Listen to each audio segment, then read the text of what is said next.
Scorpio, this is your full moon and new moon astrological horoscope. So I'm going to start off with a keynote from evolutionary astrology. According to it, the full moon, which is 26 degrees in the sign of Capricorn, which is in your third house, is conjunct Pluto retrograde. And the sun is over in your ninth house in the sign of Capricorn at 21 degrees, conjunct Mercury at 18 degrees. And the moon is in Capricorn within a crescent phase of the lunation cycle according to evolutionary astrology. And what I'm picking up on this energy is this is a yin energy, and this is within the crescent phase. This is when we can backslide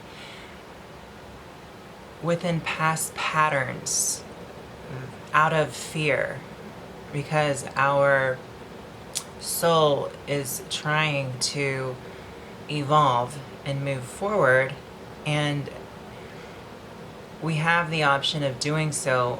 However, there's this need to internalize the yin energy, which can be introverted, because yin is introversion, it's feminine energy, inward. So you're internalizing, and it would be easy to go back and slip into past patterns just for the sake of comfort or security. And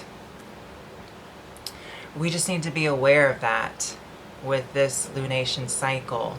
So this is happening in your third house, and the third house is community, it's relationship to siblings, but Gemini is a natural ruler of the third house. So you think of the sign of Gemini, which rules the left side of the brain. So it's a logical, detail-oriented sign that's very curious, that wants to put everything together bit by bit, piece by piece. It wants to take a car, for example. It wants to break, or it wants to understand how the car works together synchronistically. One part works off of another. And the mutable air sign, this is the intellect. So it wants to not just see how a car runs by just turning the key and revving up the engine and putting your seatbelt on and taking off, and making sure you have insurance and your tags are good and everything's legit. No, it wants to understand how it functions, why you need tires, why it's important for a transmission to do this, and what is made up of a transmission, the different components, and or if you have a clutch, what is made up of the clutch, and what gear is used to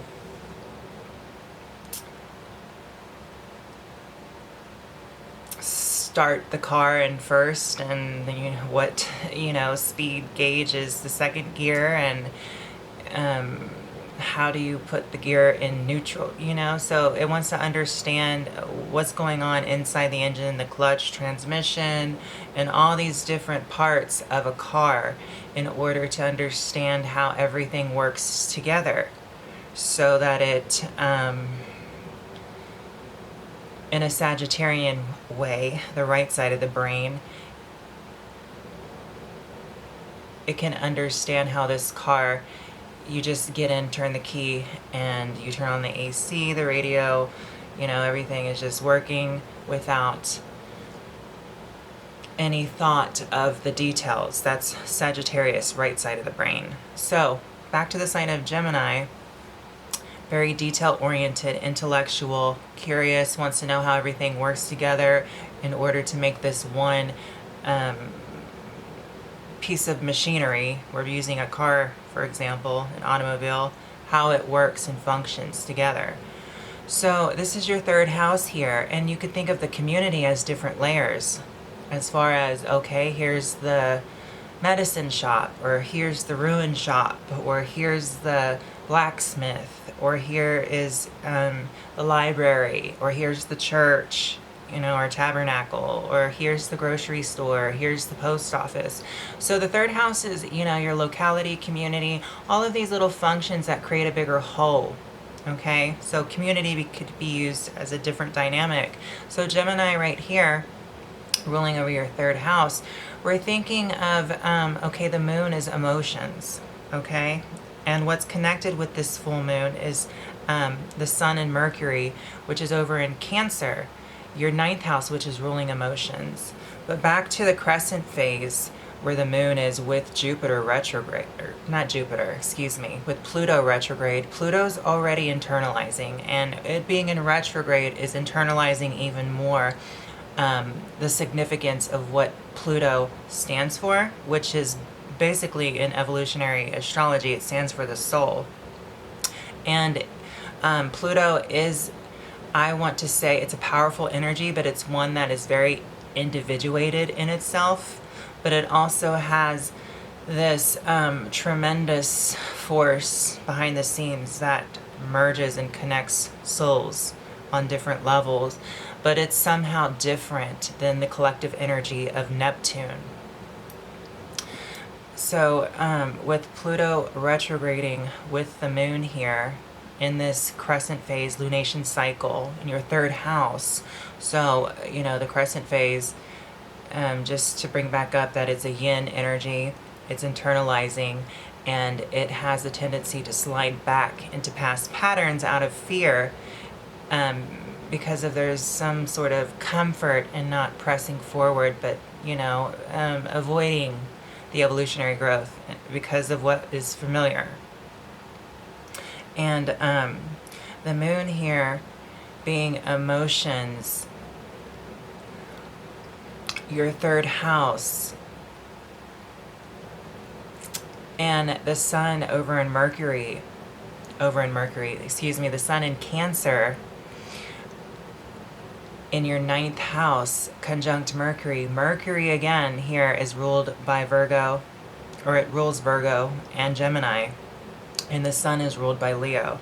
So these two dynamics together, Leo, the sun, wants to self-identify, it wants to lead, it wants to march at the beat of one's drum, doing something effortlessly and spontaneously, and being authentic to oneself, individualizing itself within the community so that it can represent itself in a way that's authentic.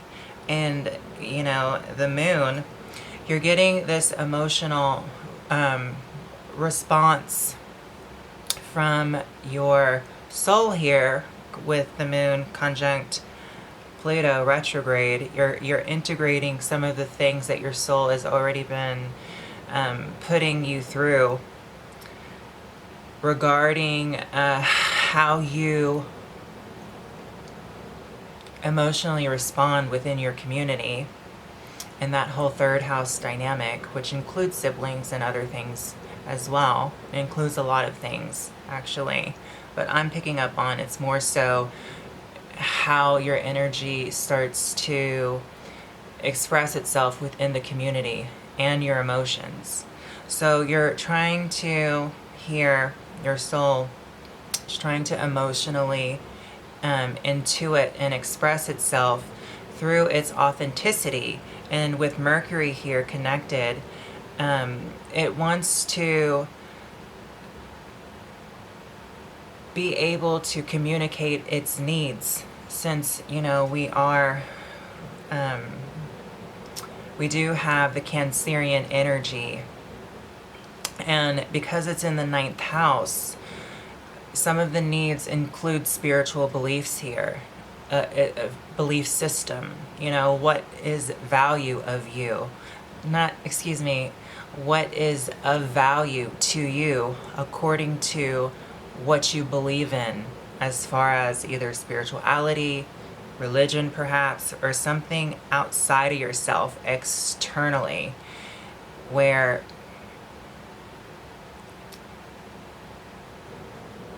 it's somewhat of a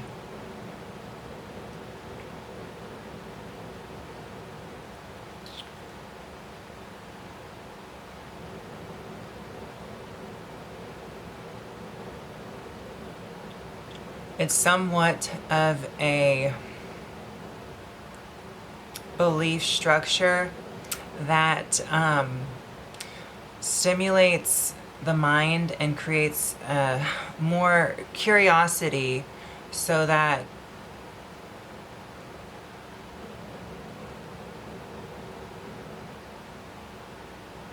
it can almost entice the feeling, or it can entice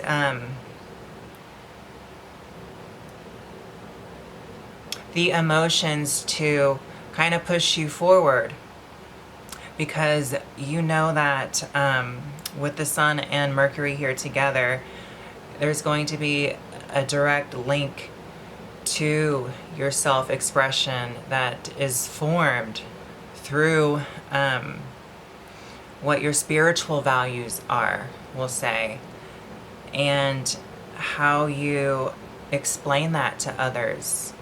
And that is going to be one of the needs here with the full moon that has been actualized, that is going to culminate within this full moon energy. So I know that was a lot, so I'm just gonna leave it there. And the next thing that I'm going to talk about in evolutionary astrology, or according to evolutionary astrology, is this 60-degree square within the lunation cycle from the 26-degree moon in your third house of Capricorn, making this 60-degree square over to Neptune, which is retrograde in the sign of Pisces, which is your fifth house. And this is gonna, because it's a square energy, it's creating some tension, call to action, however you want to say it, a push. It's putting the focus on, or agitating your need to do something physically about. This is not internalizing, this is not sorting a plan out in your mind. This is a call for action. It's need for you to physically act. Okay, so with Neptune retrograde here, your fifth house, it's naturally ruled by Leo. And because it's ruled by Pisces, this is a bleed-through energy, and it's one that's very much connected with the collective, and Neptune, ruling the sign of Pisces, is really amplifying this energy because it's in its dignity, it's in its rulership. So with it retrograde, it's almost allowing you to see things in a different way, in a different perspective.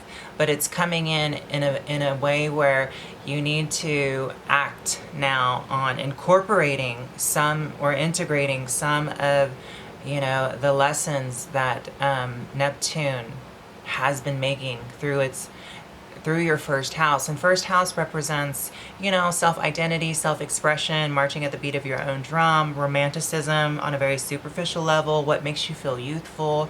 It represents a grandeur type of energy that allows you to breathe and be yourself, your authentic self, and have ego in a healthy way.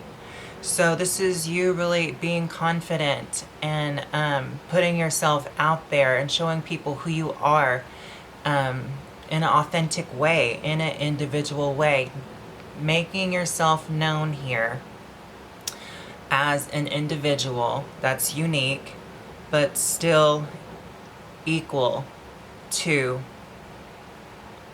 all the rest of the souls here, because that's where there's this tendency to kind of, because Capricorn and Cancer, there's a need to kind of merge in with society, because that's the collective energy we're in, the patriarch and the matriarch. And your first house, the Ketu, is in your first house, and that represents past, a lot of past dynamics. So we're coming out of the past, because it seems like this has been a sequence for you, Scorpio, for quite some time, needing to evolve the personality, how you're represented, how you're representing yourself in the community, and what your spiritual values consist of. actually, because that is going to be a big part of who you are moving forward. And Neptune retrograde is, taking the blinders off a little bit so you can really see how this energy is going to benefit the collective, and add to the creativity, or add to the creation of how we are all connected, and how we all do need to be individuals in a bigger paradigm and in a bigger context to one another. So, and also having a little bit of fun in this process, even though, it is a 60-degree square within the crescent phase of the lunation cycle. I just want to put an emphasis on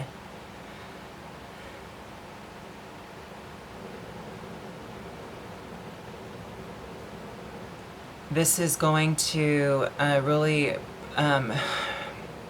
bring about great results according to your own soul's evolutionary growth, because it's going to bring you more into your authentic self, creativity, and have a spiritual belief system that simulates the mind, that you can communicate your needs with, that really kind of fills your cup up and balances your emotions, and helps you to really voice to the community and to others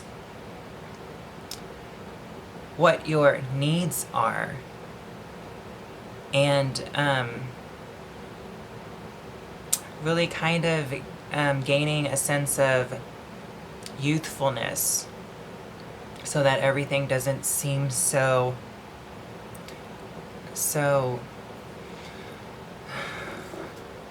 just, I feel like it's so stressed and so demanding